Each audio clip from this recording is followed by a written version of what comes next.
things, but there is the possibility of the first few turns things being in question whether or not he can play his cards on time.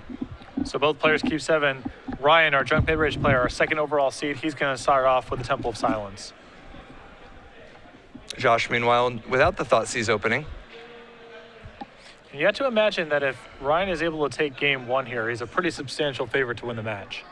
Oh yeah, I mean, the game 1's supposed to be the hard one. You know, like he sideboards, you know, most of his sideboard in this matchup. So if he actually can take game 1, that's big. So a Thoughtseize off the top here for Josh. Reveals a hand of Sylvan Caryatid, Abrupt Decay, Courser of Crufix, and 2 copies of Hero's Downfall. Yeah, I mean, Ryan, not a real ton going on, but at least he's got some defense to make sure that, you know, things don't, you know, he's got time to draw into some of his threats. So what do you think? Is this a decision between Abrupt Decay and Courser, depending on if Josh has an Underworld Connections in hand? Well, if he has the Underworld Connections, he would for sure want to take the Abrupt Decay. Courser of Crufix, definitely a potential threat. I mean, Josh might have an answer to it anyway. The Hero's Downfalls are kind of non-issues, most likely, unless Josh has a pretty bizarre hand. The Sylvan Caryatid's also an option just because Gerhart is short on mana. The real risk of if you leave the Crufix, even if he has, you know, even if he has a removal spell, Gerhart might draw an extra card off of it. Mm-hmm. So it decides on the Abrupt Decay. Now, he had considered letting him keep the Abrupt Decay because he has 2 Underworld Connections in hand, but in the end decides, no, you know what, why chance it? He could have more Abrupt Decays. So Courser the play for Ryan, reveals a Swamp. This is that play we were talking about. This extra mana is super important. Reveals a Forest, and no other plays from Ryan. It is funny, even with, you know, having having 5 mana like this, still doesn't have enough mana to cast all his spells. Both Archangel of Thune and Obsidian still out of reach. Yeah, this deck goes all the way up. Yep. Third Swamp from Joshua. Likely to see a removal spell on Courser of Crufix. The question is which one?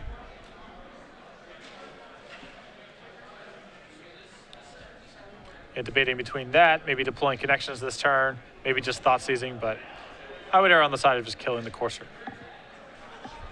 And there it is. So what do you think of killing the Courser now instead of waiting and seeing what Ryan draws? They get to see each other's decks beforehand, so he knows there's nothing tricky like a Golgari Charm or something. The free card could just be too punishing, potentially. Well, you do it inside the draw step. Oh, sure, yeah. Yeah, you just get the information. I think it's free here. It's a little, a little preemptive. So there's a Caryatid and a Scavenging Ooze. Now, does Josh have a 4th mana? I believe he has Mutavault in hand. Well, that's good. So Underworld Connections is definitely a very live option here. Lifebane Zombie also an option because he knows that Gerhart did not have access to double white. Well, at this point, Ryan's down to 2 cards in hand, so I'm pretty sure Josh is still aware that those are the 2 copies of Hero's Downfall he saw from the earlier Thoughtseize. Very, very good point.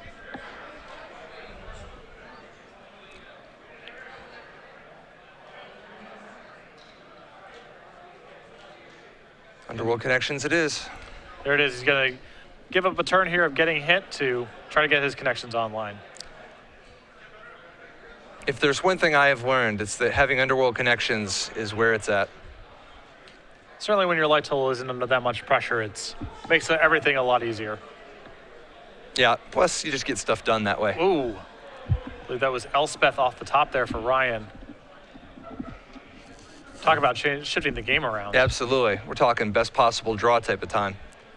Particularly since Bauer just used that Hero's Downfall on a Courser of Crufix. So Ooze comes across for 3. And here is the Planeswalker. Gotta ooze it or lose it. Elspeth makes some friends. Things were looking really good for Josh, but this game just shifted in a big way. And you can always draw a pretty sweet card. Now Josh does have Bioblade in hand, so if he's able to find Bioblade plus a Hero's Downfall, he might be able to maneuver his way out of this. Right, I mean, he is drawing 2 cards a turn, so he's got some stuff going for him. He also can potentially race, right? I mean, that Great Merchant is a start. It's not like the tokens are attacking him that fast. It's pretty tough to race against when you know your opponent has 2 copies of Hero's Downfall. Josh Oh, probably has to just play a more defensive game from this spot.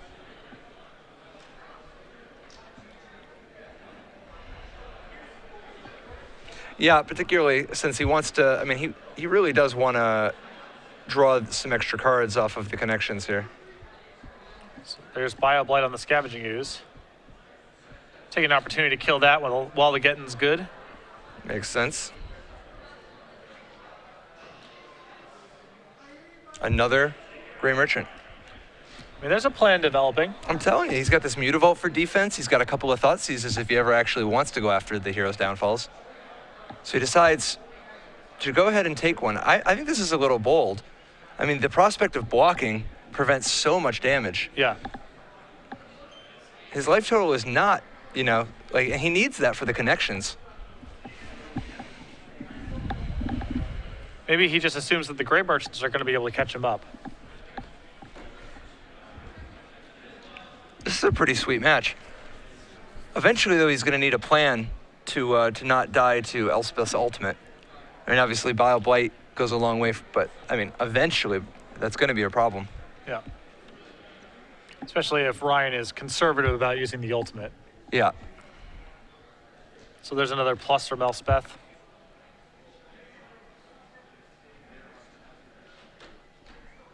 Yeah, having the extra token dead, you know. It's going to be a tight one. Packer at the draw for Josh. A little slow in the spot. Rats. Is he just going to have to keep connecting? I mean, if he connects here, he almost has to find a land to Gray Merchant. There's still Bile Blight, too. Yeah, I think he's, like, I don't think he can afford to just give up the connections, but Gray Merchant would be nice.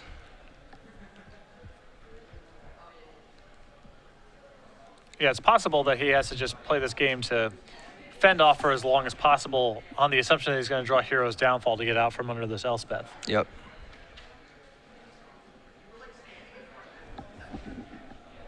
But he is in a tough spot. If he uses this Bile Blight, he's got no more in his deck. This is it. Just plays the Pack Rat. Now this is representing 2 blockers, but it's a little bit late for all that. Hero's Downfall still an option. Yeah, Ryan is you know, both players are again aware of the Hero's Downfall still lingering in Ryan's hand. Yep, Josh not wanting to try to use the Mutavault as a blocker earlier for potential need of mana, because he doesn't want to expose it to the Hero's Downfall, but at this point he's running out of options for all that. All right, here comes the team. All 6 Elspeth tokens coming in. Josh is going to go ahead and make a rat. Discards the Thoughtseize.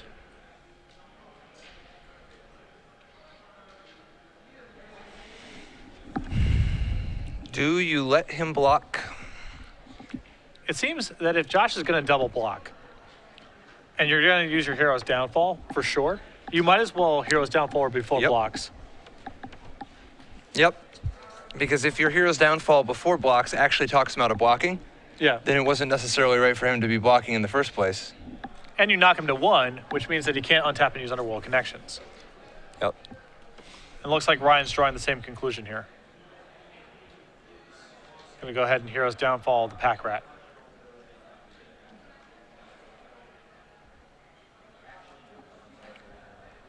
This one's a tough one. He does take it, going to 1. He is going to miss a turn of connections this way. So I kind of feel like you have to just give up the Pack Rat. Yeah, there's no... You need every chance to get Hero's Downfall because this is the turn. Yeah, Josh can't even untap and cast Gray Merchant this turn, so... Well, now if he draws a land, he can. So he can set up Gray He has Merchant a land. plus Bile. He was able to draw a land this turn, so we can set that up at least. The problem, of course, that means that Ryan is going to get to keep his Elspeth. There's Bioblight. There goes all the tokens.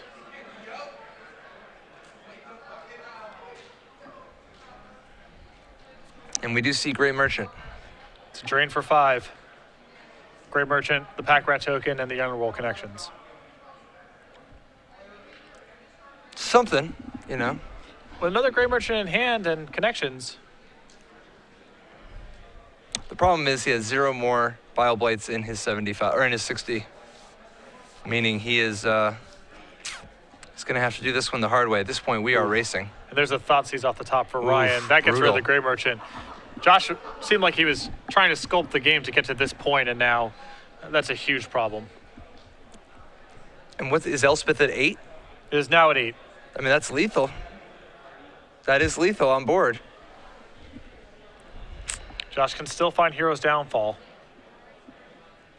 Yeah, he is facing looming doom. Draws with the connections.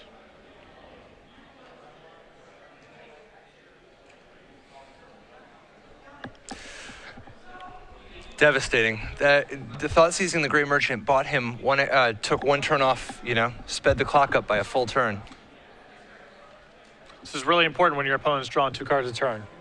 Now, by attacking with 3 creatures, he does force Ryan to block at least to block with at least 1 Elspeth token, which means that if Josh has a single removal spell, he can live through the turn.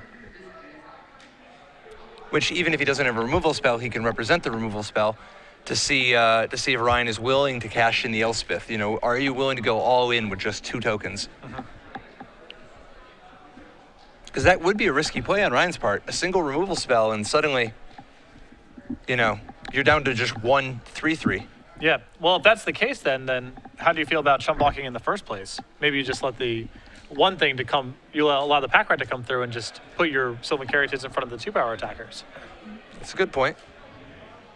Ryan doesn't have to force himself down that road. He can just set this all up for next turn. It is very risky for him to make a move right now. Yeah, this is where he's doing the check. He's like, okay, let's figure this out. How many cards could you have?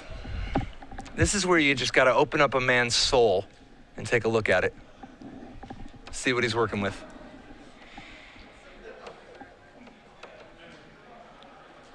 Can't be Devour Flesh. Nope. And he has no more Bioblights, which he knows his deck list. And it would be incredibly gutsy for Josh to draw Hero's Downfall and not cast it on the Elspeth. Right, and this is game 1, so there are no Doomblades. I mean, there isn't actually any card that makes sense here, right? Well, unless Josh is trapping him. So Josh could Devour Flesh himself. Also true. That's 4 life right there. That's a whole thing. That's a short-term fix, but that does mean there's only 2 creatures to have to deal with.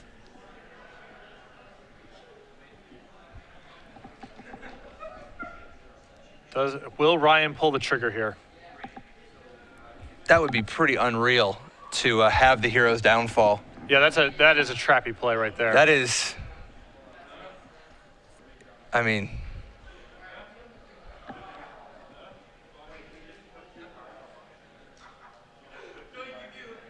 he does make a Pack Rat, and because he did not make the emblem, he's throwing away one of his tokens. Yep.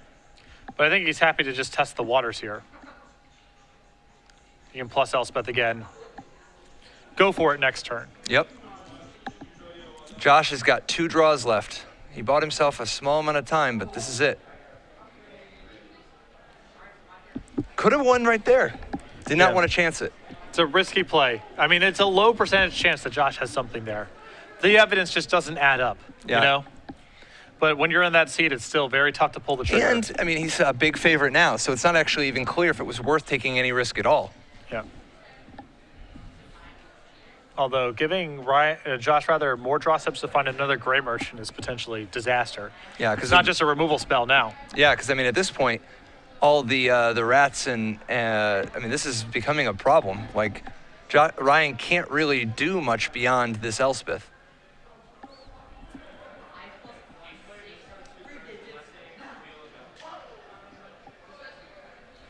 And it does call into question, you know, if you were unwilling to go ultimate the previous turn, if Josh just passed, then why make an effort to protect Elspeth from the attack the previous turn to preserve the ultimate? If you weren't willing to use it. I think he was hoping to draw a Duress or a Thoughtseize. Sure. I guess just Thoughtseize game 1. This one is intense. Looks like we are getting the emblem. This is it. Is this a showdown? Yep. They go to game 2. Ryan tested the waters the first turn, saw that the waters were clear, didn't buy that Josh found something of significance in the interim, and well, at this point, it didn't matter either. Josh, because of the connections, had dropped to 3. Now both tokens were lethal. oh sure. I mean, Devour Flesh can still muck things up potentially. So Yeah, but I try not to think about the possible scenarios involving, losing. right. Focus positive. Welcome back to the booth. Patrick Sullivan, Patrick Chapin, StarCityGames.com, Center Open here in Detroit. It is trivia time. Do you have a question ready? Nope, I'll take care of the ones tomorrow. No, you know what? I got a trivia question for you. All right, first of all, the rules. I'm going to give it to you. Patrick over here is going to ask you a question pertaining to the match or something else potentially. You're going to tweet the answer to that at SCG Live, hashtag SCG Premium.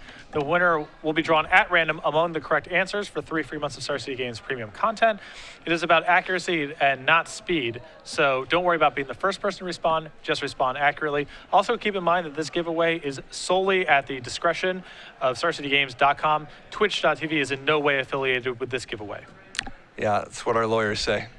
Yeah.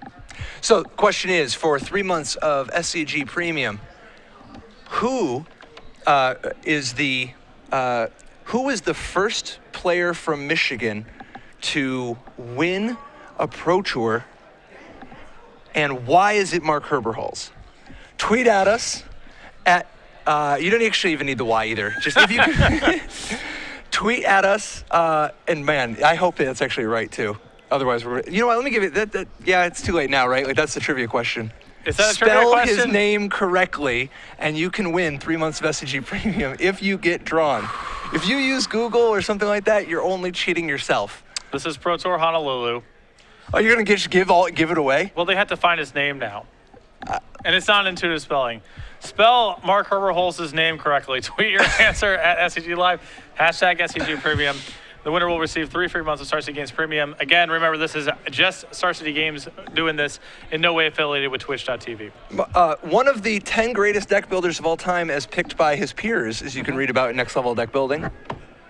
Just incidentally, in case that helps you. Actually, yeah, anybody who happens to have a copy of Next Level Deck Building can just, flip to the best deck builders of all time section.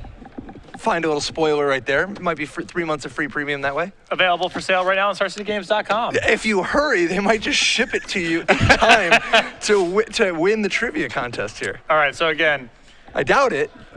It's back possible. to the match. We're going to be looking at sideboards over here momentarily. I tried to warn you, man. Joshua Bauer on your left-hand side. He's playing Mono Blight Devotion, 2 Lifebane Zombies, a Bile Blight, 2 Dark Betrayals, 2 Doom Blades, 2 Freaky Skewers, 3 Erebos, God of the Dead, 3 Duress. We've talked a lot about Lifebane Zombie, the best card that Mono Blight Devotion has access to in the sideboard for this matchup. Yeah, absolutely. I mean, we talked about also just that Gerhart's game 1 was the rocky one. That he won the first game, I mean, that's a real big plus for him, right? Yes. I mean, that's because he's gaining a lot after sideboard. We look over at his sideboard, 3 Mistcutter Hydras, 2 Sin Collectors, 4 Underworld Connections, a Dark Betrayal, 2 Doom Blades, a Golgari Charm, and 2 copies of Duress. There's a lot to like here.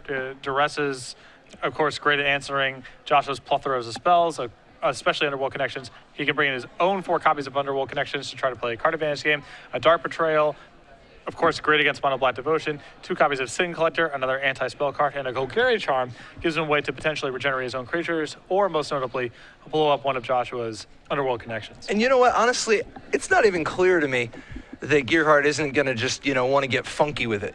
I mean, this is the type of spot where you might be like, you know what? I bet he will never expect me to board in Mistcutter Hydra against his Lifebane Zombies. Well, he's probably not going to expect that, but that could be that could be the victory right there. The problem is that even if Joshua doesn't expect it right now, he has many effects that allow him to look at Ryan's hand. Oh, it doesn't.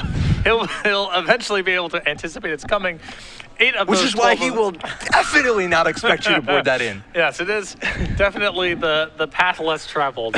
Yeah. The thing is, though, I really don't think that it's that great to board out Courser of Crufix for a Mistcutter Hydra or something. You gotta stick with the creatures that can generate some real advantage if you're gonna risk having something be Lifebane zombied at all. Yeah, you have to assume, does the creature have any sort of productivity if it's in play for 1 turn? Courser of Crufix passes that test. Palikronos and Archangel of Thum less so. Yeah, I mean, I think the first thing Ryan does is board out, most, if not all, of his Obsidat, Archangel, Palikronos type of time. Scavenging Ooze and Sylvan Carrion can duck under the Lifebane zombie enough of the time, and Courser does whenever Gerhart is on the play, but even when he's on the draw, it is a creature that generates some advantage when it comes into play in the event that it doesn't get Lifebane zombied. You don't think there's an argument, Ryan has a lot of discard that he's bringing in. Do you think he might be able to clear a path for Obsidat? That card's so high impact. Of course, there's the risk of Lifebane zombie, Yeah. but, with enough discard spells, he might be able to clear an opening for that. I mean, why is Obsidat any stronger than any of the other ones, though? Like, every spell that kills, I guess what, because of Doomblade? That's part of it. It's also just high impact. It doesn't give Joshua a lot of time to find an answer, as opposed to something like Courser, or Palikronos, which is just a much slower clock. Yeah, maybe. I mean, the nice thing about Obsidat is at least it works real well with Whip of Erebos. Yeah, that is a combo. That's a combination of cards But right there. I wouldn't be surprised if he actually has to take the Whip of Erebos out, just because he doesn't even have that many creatures in the first place, and Lifebane Zombie messes up the creature plan so hard. Plus, he probably wants to board some out. We'll see. I think he's going to end up, putting a little bit more on the back of Advent of the Worm, Elspeth, Vraska, but he does need to actually close out the game. Maybe Mistcutter Hydra, Just let him know who's boss. Well, so the thing is that most of the time Bauer's going to be at 20 or less life. I mean, obviously, the Grey Merchant can change that, but with 25 land in his deck, Gerhart can very easily make a Mistcutter Hydra big enough to kill in 1 hit, and that doesn't even count things like Sylvan Carrion did. That's a lot of damage. Yeah. In this hypothetical, that's just a lot of damage. Yeah. And even if Joshua has Devour Flesh in that spot, you gain so much life that's pretty good too. With Sin Collector, Duress, and Thoughtseize to help clear the way, I think that I think Gerhart's got real good chances. I wouldn't give him an infinite edge, but I think he's a small favorite each game, and being up a game, he's a solid favorite. Yeah. Getting that first game so critical. On the other side, Josh has nothing too fancy, nothing too crazy. I mean, obviously, he's got Lifebane Zombie number 3 and 4, as we'd come to expect. He's got a couple of Doomblades, which it's kind of a gamble. You're playing this chess match. How many of the creatures are going to get taken out? Do you even bring in the Doomblades? Mm-hmm. But then what I wonder about is Erebos, God of the Dead. Is this an Erebos type of matchup because you just are on all attrition? Especially since if Ryan is sideboarding the way that you anticipate, he's slowing his deck down a lot. He's taking a lot of his threats to become this Underworld Connections removal and discard deck. So in that kind of matchup, Erebos makes a lot of sense. And then finally, Duress. I mean, I assume you want Duress. There's so many great spells to hit. Underworld Connections, Advent of the Worm. The Planeswalkers are so good. The Planeswalkers, Hero's Downfall, possibly Thoughtseize, since you're on the play now. Yeah, Ryan's over here taking a mulligan. Yeah, I think the discard spells make a lot of sense. I mean, both decks are kind of becoming the same thing. They're trying to just become these card advantage discard decks post-board. Yeah. The only thing that doesn't make sense is one Golgari Guildgate. We keep getting haunted by this. Every good deck we see has one Golgari Guildgate. Do you think it's some sort of secret club? Yeah. Or just some secret handshake? Dude, this is some straight up Illuminati type of time here. This is like how they send signals to each other. Yeah. It's like, I don't know. I think Joshua Bauer doesn't even realize the forces he's up against with Ryan Gerhart's junk deck. If he wins this match, he might not even be able to successfully get out to the parking lot, There could just be the Guildgate people waiting for him. Yeah. I think Jeff is mostly just going to be out back ready to show him the power of Golgari Guildgate. So Ryan in the tank, looks like he's going to draw his 6, and what's he looking for besides just the usual combination of discard and Underworld Connections? That's about it. I mean, Mana Acceleration to Elspeth's not a bad path either, but that gets broken up pretty easily by the Duresses and Thoughtseizes that Joshua has access to. We have a begrudging keep. Josh starts it off and starts it off right with a Thoughtseize. Pretty potent hand here. 3 lands, a Bioblight, Abrupt Decay, Underworld Connections. Yep, but not surprisingly, Thoughtseize once again taking the best card out of somebody's hand.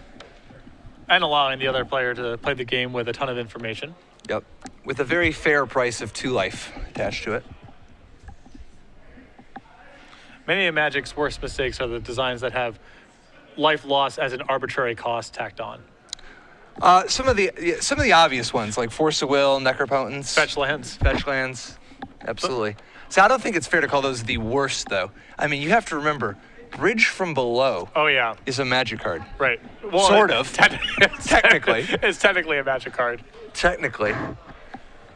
Arcbound Ravager, I would That's argue. a much different camp.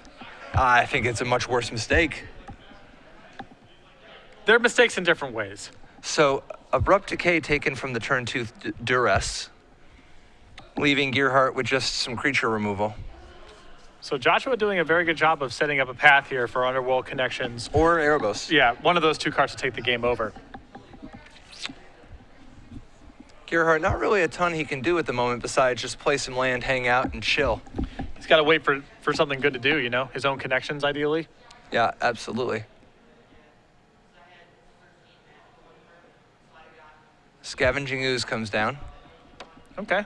Gerhart wisely playing his second black so the next turn he can play a tap Temple Garden and still represent Bile-Blight.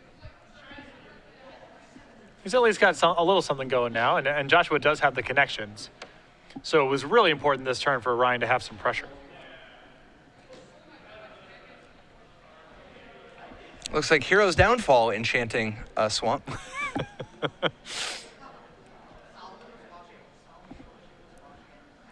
Good thing the Hero's Downfall doesn't say creature or land, or that could have been an ugly judge call right there. It's also good that it doesn't say creature or land, probably for other reasons. Yeah, I mean, there's a lot of reasons why the 3-mana instant Vindicate is not really a thing.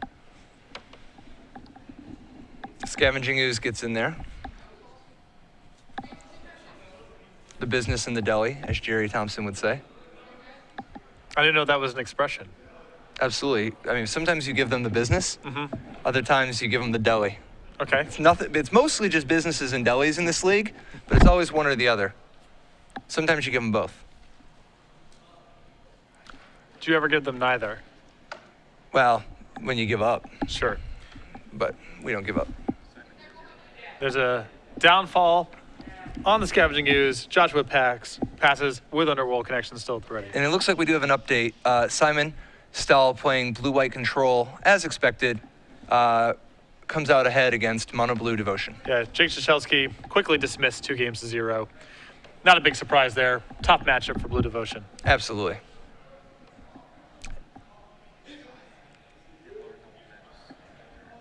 Laura, on the other side of the bracket, our backup feature match, Laura Nolan and Eric Mayday, they are in game 3. The Black Devotion Mirror. Yeah, this time it looks like it's 1-1 going into the third game. Yep.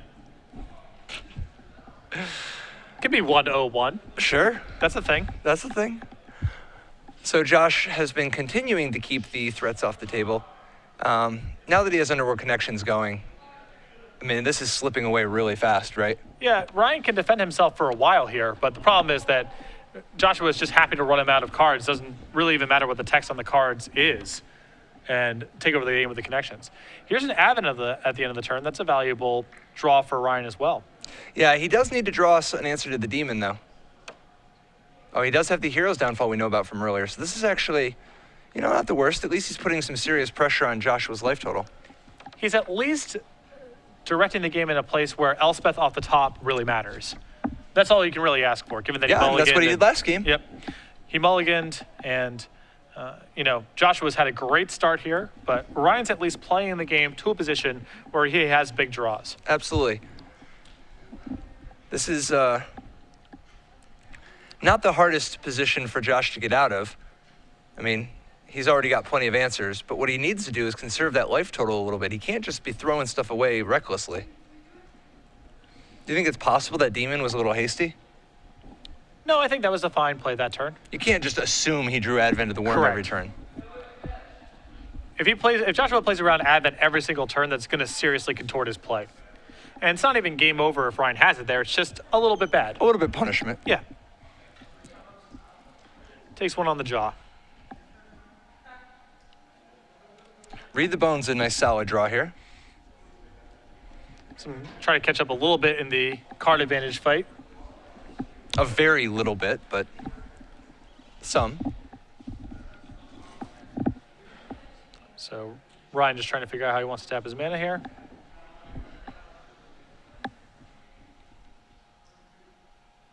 What else is he looking for besides Elspeth? I mean, obviously Elspeth would be exciting. What Abrupt else Decay would be an excellent draw. Absolutely, get him out, or Golgari Charm. Yeah, Anything to just- get him out of this Underworld Connection situation. Yeah, once Joshua has to fight fair, the game's very different.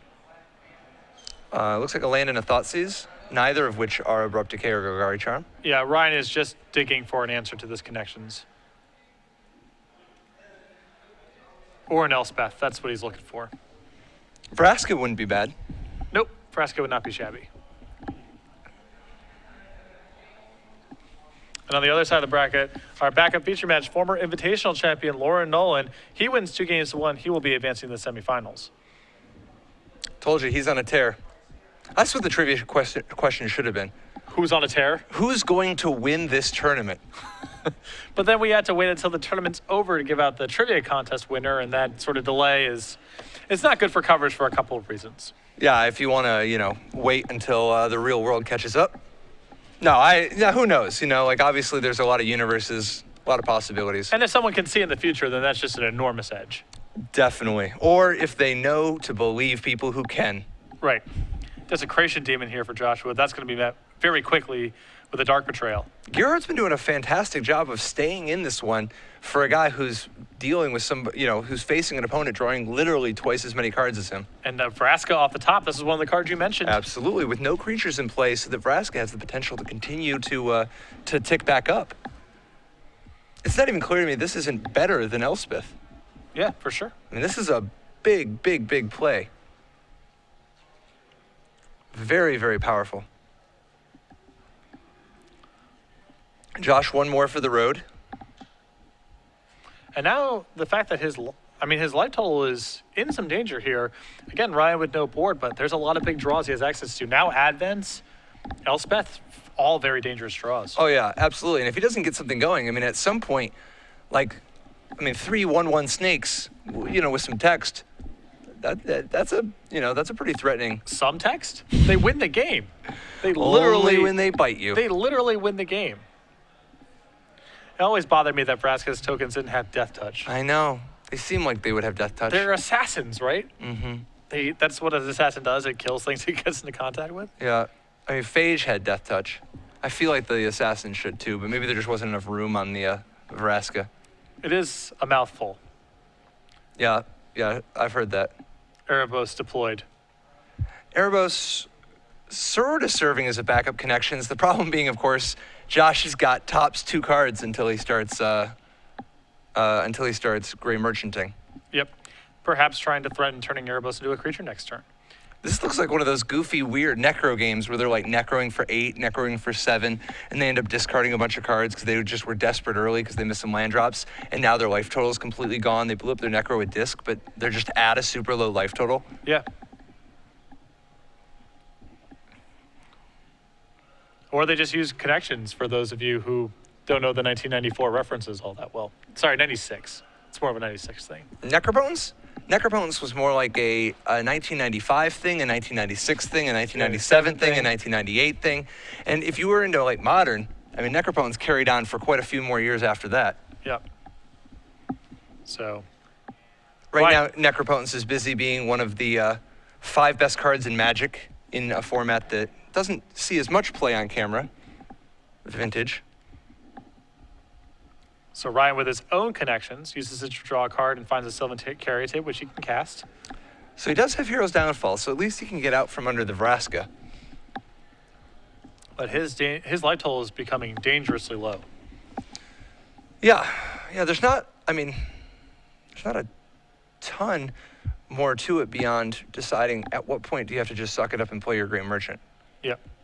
So there's a Night Veil Spectre, which is going to make the Grey Merchant next turn much more effective. Do we see a Hero's Downfall in Nebraska? We do. He was tempted to play out the Lifebane Zombie just to, get the Erebos beats in there. But I think you got to get Vraska off the board. yeah.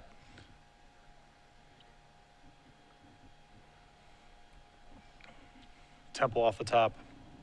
So now choosing what do you think about the, okay, yeah, he's got the connections anyway. There's a swamp.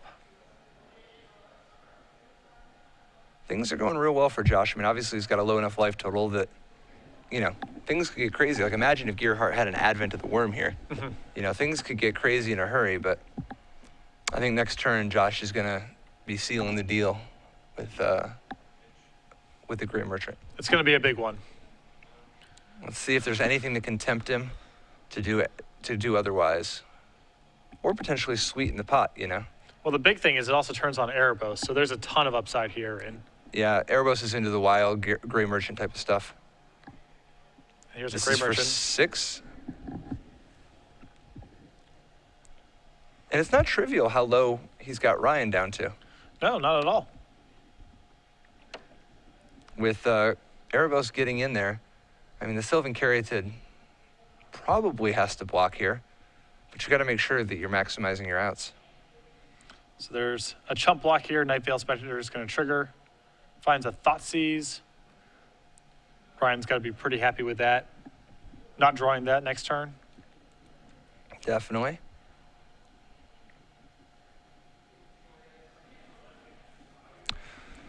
What all are we looking for?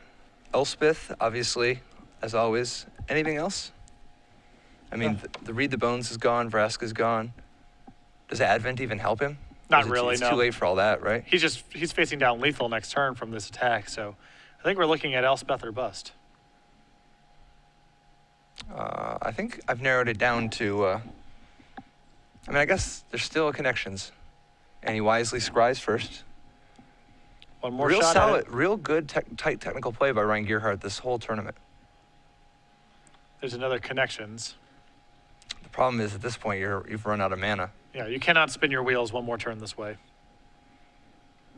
which will take us to a third and deciding game. Well played on Josh Bauer's part. And this is just, he's been real patient with the Gray Merchant, waited to get enough value to make sure that. And Ryan did a great job of battling back. I mean, he looked done for early on. Oh yeah, I mean, it's good to see the top 8 of the tournament have such good matches. And this is far from over. I mean, the match still has one more game to go. Yeah. Ryan trying to figure something out. If we saw his hand correctly, then it's a connections. His only hope is to find Abrupt Decay the Night Veil Spectre, and hope that Josh has no way to reassemble Devotion. But we know there's a Desecration Demon in hand, so it's elementary at that point. Yep, 2 lands. packs it in. There you go. On to game 3. On to the next one. Good stuff. Good stuff. Yep. That game was pretty sweet. Pretty back and forth. Yeah. Yeah. I mean, like there's no two ways about it. Ryan Gerhart was battling it out. Yeah. He was for a guy that was under connections for so long. He was making a real serious game of it. And you got to be a little bit uncomfortable now if you're in Joshua's seat, where that opening, opponent mulligans, you play discard spell on turn 1, discard spell on turn 2, connections on turn 3. Opponent has nothing going on, and it's still a struggle. I mean, that's about as good of an opening as you can really ask for, and Ryan was able to turn that into a game. Yeah. What I'm hoping is that we see 4 Mutavaults out of Josh Bauer, just the classic 4 Mutavault draw. Versus the all scavenging ooze beatdown draw, so that we just see like tons and tons of 2/2s. It's unlikely. It's pretty unlikely. Yeah, I mean, that's part of what would make it, Well, and eventually one of the oozes dies, and then one of the oozes becomes a 3/3. So yeah, the symmetry is broken Oh, up. I know. There's a lot of metagaming that goes on here. Yeah. So what's interesting is that Night Veil Spectre and Lifebane Zombie, both in the deck, means that there's a higher total creature count than there used to be. Where did he get the room? I mean, where is he? Like, he's boarding in Lifebane Zombie and got Erebos, God of the Dead, and Duress, and, what's he cutting to make room for this? The Devour Fleshes? Bioblights. Bioblight? Sure. Not a lot of good targets in Ryan's deck. But besides that, it's hard to know. I mean, maybe there was a little bit of shaving that went on. I can see not wanting to be that heavy on Pack Rat. I can see not wanting to be that heavy on Desecration Demon. Here's what I'm saying. Once you board out the Devour Flesh and the Bioblight, and if you don't board in the Doomblade because you're like, oh, he's boarding out all his creatures, Mistcutter Hydra. Just go for it. Think of how sick Mistcutter Hydra would have been that game if he drew it at the exact right time. It might have been fine. I mean, we can go back. There's probably some turns where it would have mattered. Oh my God, no, for sure. If he would have drawn a Mistcutter Hydra instead of a land, Right. that would have been way better. Right, exactly. Or if he drew an Elspeth instead of a land. Yeah, but he's already got 2 of those. You can't board any more in. Right, yeah. I mean, he would, you know. That's why you got to board land out most of the time. Because you need, I mean, post-board, you're bringing in spells. Presumably those spells are better than the ones that you have in your main deck. How do you make room for them? It's just the lands that have to go. Now, a lot of people don't do this. I'm pretty sure Gerhart does, but not a lot of people do. You know, not a lot of people do this. But you could board up to like 62, 63. Just go a little heavy. Yeah, It's legal. they changed that rule. You Absolutely. can go for it. Absolutely. Go upstairs. Yeah, it's like I think they changed that rule for Sam Black, kind of the opposite way that they changed the 3-second rule for Wilt Chamberlain or goaltending. like they had to contain Wilt Chamberlain, Right. and they had to do something vaguely related to that with Sam Unleash. They had to unleash Sam Black. Black. Absolutely, Sam Black. For those not familiar with the reference, Sam Black, notorious for the 54 card draft decks in Grand Prix top 8s, or in Grand Prix, you know. Mm-hmm. Sometimes you got to play a lot. Up cards. Oh yeah, yeah. Yeah, he was playing. I think it was an Innistrad block, and he's like, "Yeah, I've just got 3 Gnaw to the Bones, and I just want to gnaw all the way down. I just want gnaws all the way down." He had so much self mill and so many Gnaw to the Bones that he's like, "You know what? I'm just gonna play, you know." It's pretty glorious. You don't. Not everybody has that in their range. Ryan Gerhart keeping 7. Josh Bauer is taking a turn, unfortunately, in the 3rd and decisive game. Shakes his head at the heavens. What a time. Yeah, this is where you start thinking about Deicide. Yep. But he's got good cheer, good spirits about it. And his opponent mulligan last game, so It's only fair. it's only fair. It looks Alright. like we do have a result on the other side of the bracket. Green Red Monsters, Jorge Lopez defeats Mitch Collins 2-0. Wow. He will be advancing to the semifinals where he will face Lauren Nolan, Aggressive. who has been, as you mentioned, on a tear. Yeah, he's basically the juggernaut, which is to say that nobody can stop him. He's like the Nate Heiss of this weekend. Nate Heiss, a Magic juggernaut of his own. He was one of the 2 most famous Magic juggernauts for being a juggernaut back in the day. Nate Heiss, a former Team CMU player and Hall of Famer Mike Turian's cousin. We called him the charging slate back, the heist back, because he would splash charging slate back into many of his draft decks. Yeah, he plays one way. I mean, Temple, plenty to start off the action for Ryan. yeah, and plenty of action it is. Temple of Deceit. He likes what he sees. There's a Scavenging Ooze off the top for Ryan. And it's clear he does have the Obsidian. I think it's too high impact to get away from, especially when you have so many discard spells. The life gain is not trivial either, and the extra damage. Because, I mean, as we saw, Josh's life total ends up in jeopardy pretty quickly. Yeah. Especially when you have Advent in your deck, you know, that's a big 5-shot you can usually set up at some point. And if he boards out Devour Flesh, I mean, next thing you know, about a bing, about a boom. Yeah. I don't think you can side out Devour Flesh. Nothing else you want to be stopping Caryatid draws. Bioblights I can see hitting the bench. They don't do very much. Fair. Just a 3rd land and no other action here. It is a connections. Does Ryan have one of his answers? It appears the answer is no.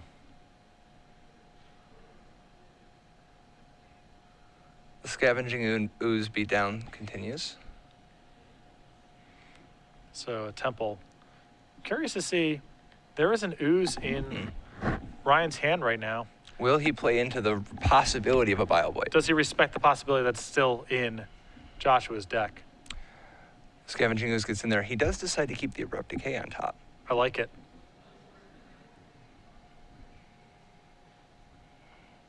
Josh Bauer continuing to just kind of develop his board.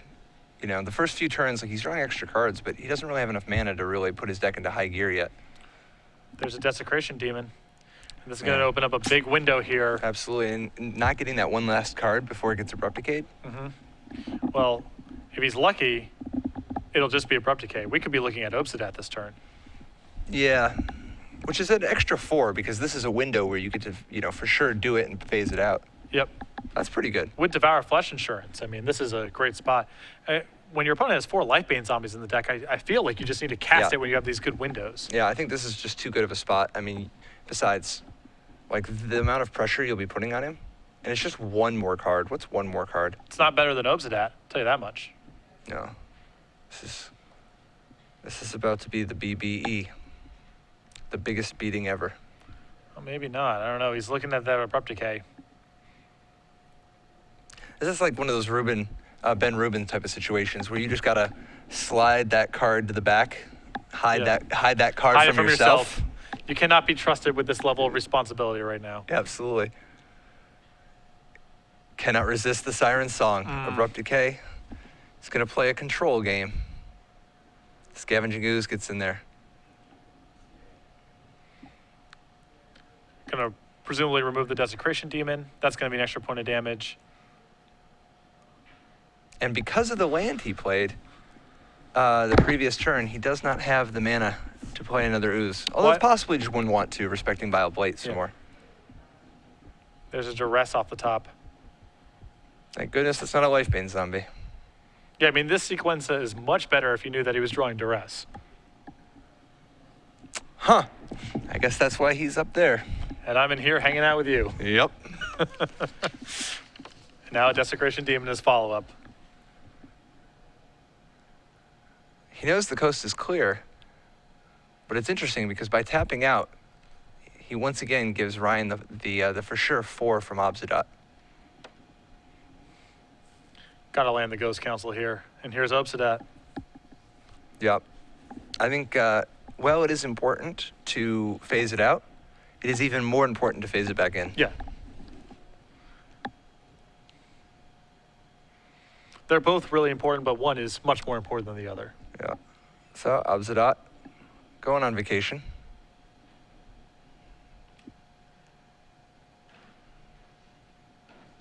I believe that was a Hero's Downfall at the top for Joshua. I think it might even just been a land. I think he's had the Hero's Downfall for a bit, which is part of the, part of the reason why he's just not even stressing this Obsidian. He's just chill. I'd be stressing it. This is a lot of damage. Yeah, but that's because you'd have like a Burning Tree Emissary in play. Well, I would have had a bunch of other stuff going on too. I don't know. It's possible. Obsidian comes back. I had like a Foundry Street Denizen probably. Playing around the possibility of drawing Golgari Charm. Yep. I like it. Best to take no chances in that spot. I like it. You know you're going to do it, just do it. Yep.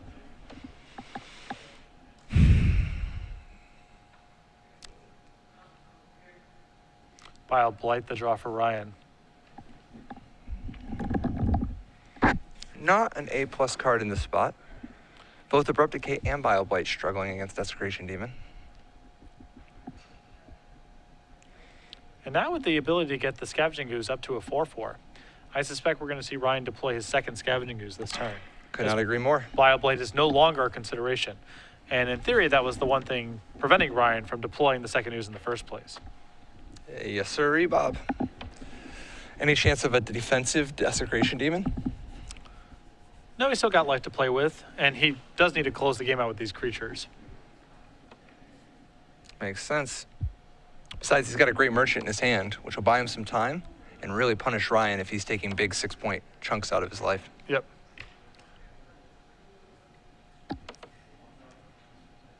Man, Okay. so by playing the Scavenging Ooze first, he could get blown out by Vile Blight. Yeah, this was not good sequencing. Nah, Probably maybe this is taunting. This is like this is. I know you don't have it, so whatever, man. This is that the Bruce Lee like come here, come at me, bro. Hero's Downfall at the top for Joshua. Excellent draw here. Definitely. I mean, Gerhart's board isn't the best, but it's pretty dangerous when Bauer's at 5, and so being able to get the 4/4 off the table, pretty big game. Now the question is, does he want to do that this turn or play his Grave Merchant? Definitely a good question. I think you lead with the demon first just to see what Gerhart does. Presumably nothing, but either way. Yeah, might as well have the information. So now Josh has decided if he wants to even attack with the demon. Under pressure. I mean, there is an argument for taking a pretty conservative approach here. Definitely. If Hero's Downfall in hand, you might be able to stabilize this pretty easy if you don't just get randomly punked out of the game here. It is real hard to have all the right answers for the Black Deck's creatures. They hit from so many different sides. I mean, Pack Rat, you want the Bile Blight. Underworld Connections, you want the Abrupt Decay. Desecration Demon, neither of those deals with. So see how Ryan wants to proceed here. Bile Blight in hand along with Abrupt Decay. And if Josh does not block well against this Scavenging Ooze, he could be looking at losing his demon. Yeah, I mean, if he's just like, you know, Ryan's like raise, Josh calls.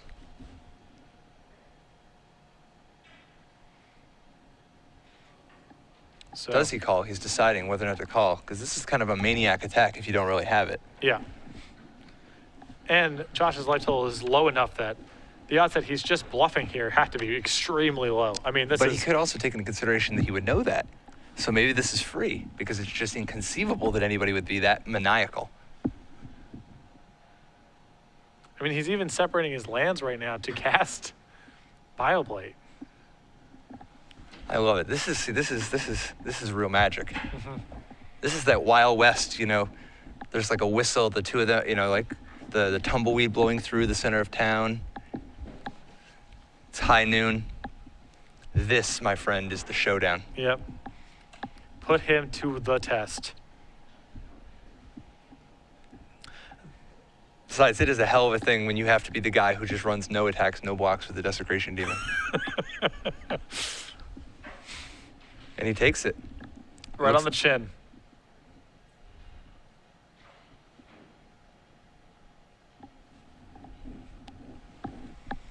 That's a tough attack to take.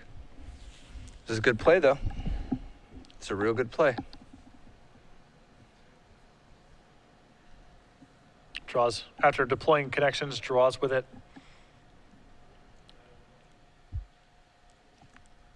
There's a Caryatid. AKA demon food at some point. Maybe right now. With 2 oozes in play, it's pretty tempting just to sack things when you can.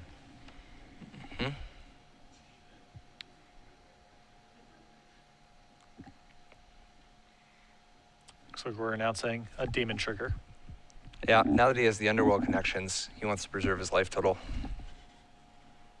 He also even has realistic chances of actually feeding the demon, you know, appeasing the demon long enough to close out the business with the deli.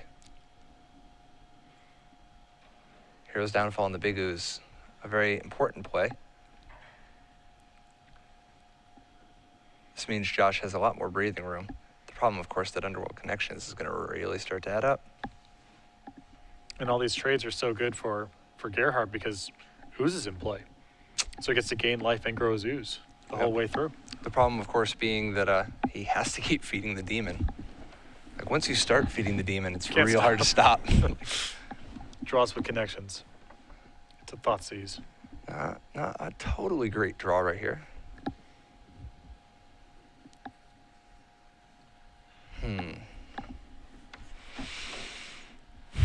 Consults the graveyard.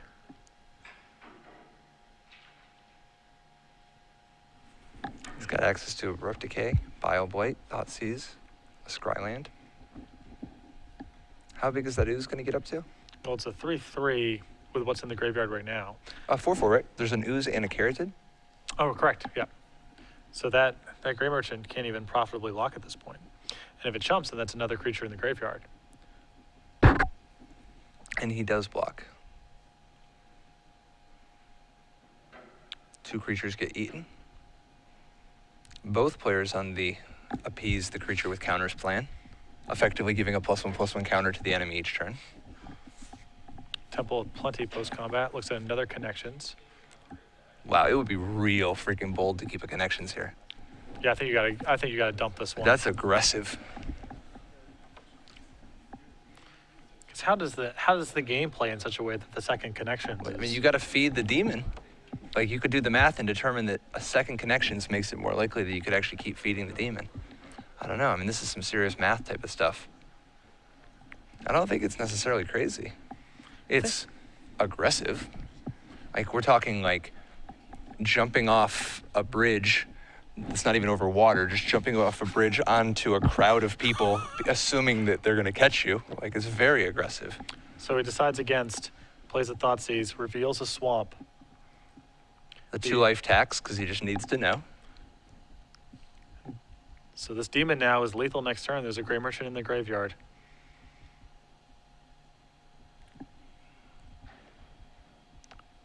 Underworld Connections, the draw. This is tough because that ooze is lethal, but this demon would be lethal the next turn if he could just not die to the ooze.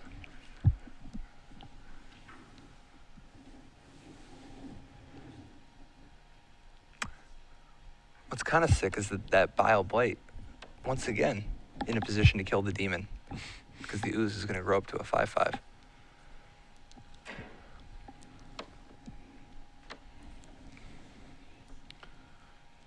Josh now contemplating what he wants to do with this demon, but Doesn't even want to see the card from connections yet. well, maybe that's the bluff here. Maybe he just attacks first because Ryan just has to guess. This is gutsy magic. Oh, I like this a lot. What in the... I like this a lot. You can't, I guess you can't. This way it's protected from like, wait, from what? I mean, this is like literally just slow rolling just to be like a showman. This is that, you know, like literally you're in the center of the circus. It's like Because what ringleader. if Joshua goes, I'll draw a card, now I'll announce an attack. You might be like, okay, maybe he drew a removal spell. But you could do that either way. Like the normal play would be to just do that either way. Well, you might get him to induce to sacrifice the ooze and not use your removal spell.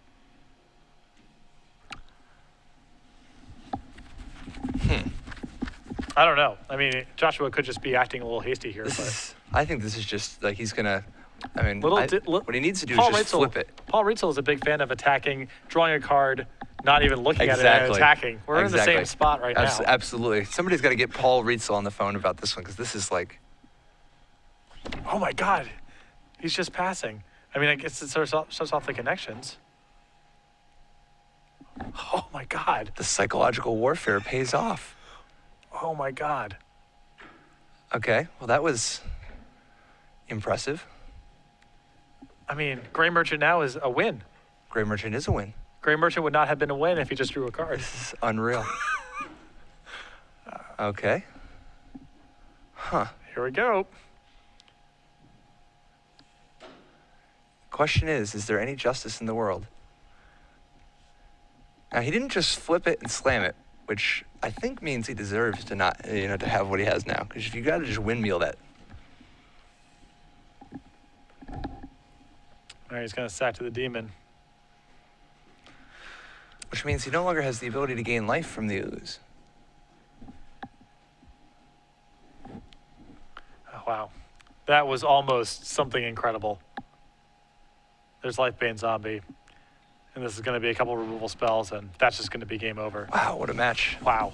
Well played by both players. Crazy. All right. I guess at this point, you might as well, right? Like, yeah. In for a penny, in for a pound. And Josh there it extends is. the hand. Well played. Gave himself fought for an extra turn. Gerhart now realizing, of course, that he gave him an extra draw that he didn't need to, but he did manage to pull it out with his junk mid-range deck, 2-1. What a crazy match. Marathon match with a lot of back and forth, a lot of craziness, a lot of good games. Josh Bauer there. I'm not sure if, I can't say with any certainty if that line was on purpose or not. It was brilliant. But there was no other way for him to win that game except for what he did. He gave himself an extra draw, which is